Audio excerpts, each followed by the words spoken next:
Welcome back to Five for Family. So excited that you're joining us again this week. So this week we have another special guest. She is fantastic. Kids, you know her as the lady who makes your snacks every week. And she also teaches our second and third grade class and our preschool class. So, Miss Stacy, on to our story. Hello, I'm going to read you a story called The Girl No One Wanted.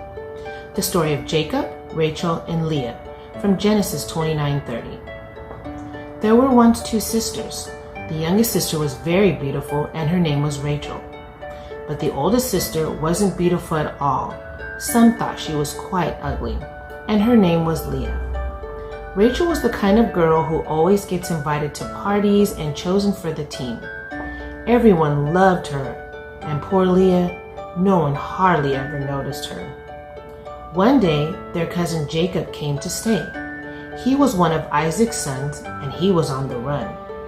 Jacob had stolen and cheated and made quite a few enemies, including his own brother, and now he was hiding.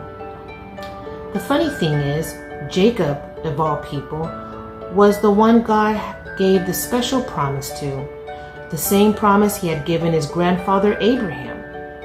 I will rescue the world through your family. But then God chooses people we least expect, as we'll see. Jacob stayed a long time working for his uncle Laban. One day, Laban said, "Jacob, I've decided to pay you for your work. What do you want?" A sudden thought struck him. How about one of my daughters? Jacob looked at Rachel and he looked at Leah. Who would he choose? Of course he would choose Rachel. I'll work for 7 years for free, Jacob said, if I can marry Rachel. So Jacob worked 7 years, and at last his wedding day arrived. But that night, Laban played a nasty trick on Jacob. Instead of sending Rachel to marry Jacob, he sent Leah. Now in those days, they didn't have electricity, so it was really dark in the tent. And besides, women wore veils which covered their face, and you couldn't see them properly. So Jacob suspected nothing. The next morning, Jacob woke up and screamed. His new wife was lying beside him, but it wasn't Rachel. It was Leah. Jacob jumped out of bed. "Laban," he cried, "you scoundrel, you tricked me." But Laban said, "Work for me another 7 years and then you can marry Rachel." So Jacob worked for Laban another long 7 years, and at last Rachel became his wife. Now Jacob had 2 wives, but of his 2 wives, Jacob loved Rachel the best. "No one loves me," Leah said. "I'm too ugly." But God didn't think she was ugly, and when he saw that Leah was not loved and that no one wanted her, God chose her to love her specially, to give her a very important job. One day, God was going to rescue the whole world through Leah's family. Now when Leah knew that God loved her in her heart, suddenly it didn't matter anymore whether her husband loved her the best or if she was the prettiest. Someone had chosen her.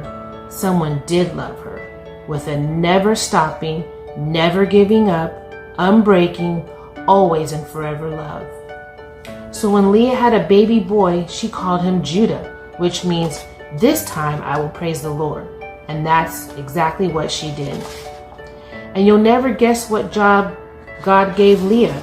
You see, when God looked at Leah, he saw a princess. And sure enough, that's exactly what she became. One of Leah's children's children would be a prince, the Prince of Heaven, God's son. This prince would love God's people. They wouldn't need to be beautiful for him to love them. He would love them with all of his heart, and they would be beautiful because he loved them, like Leah. Thank you so much, Miss Stacy. So as we enter our question and answer portion, don't forget to press pause. So our first question, how is God's love described in our story? If you need a refresher, you can always rewind. How is God's love described in our story? Press pause. Does anyone in the story do something special to earn God's love? Press pause. Does Leah feel lovable? Press pause. Do we always feel lovable and good about ourselves? Press pause. How does God treat Leah even though she doesn't feel lovable? Press pause. What does God's treatment of Leah tell us about God's treatment of us? Press pause. All right, for today's activity, you can continue to write in your family journal. We started it a couple weeks ago, and tonight we can talk about ways that God shows his love for you and for your family, kind things that he has done, and the way that he has kept his promises for you.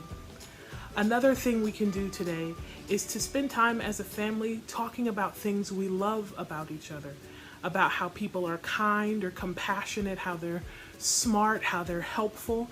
Spend some time building one another up. It's not just about what's on the outside. God showed us today in this story that he looked at the heart of Leah and he loved her for how he created her. So spend time loving on one another. And you can always play board games and just have fun together. I miss you guys. I love you guys. And I pray that this encourages you to focus on God and to focus on your families. Talk to you soon.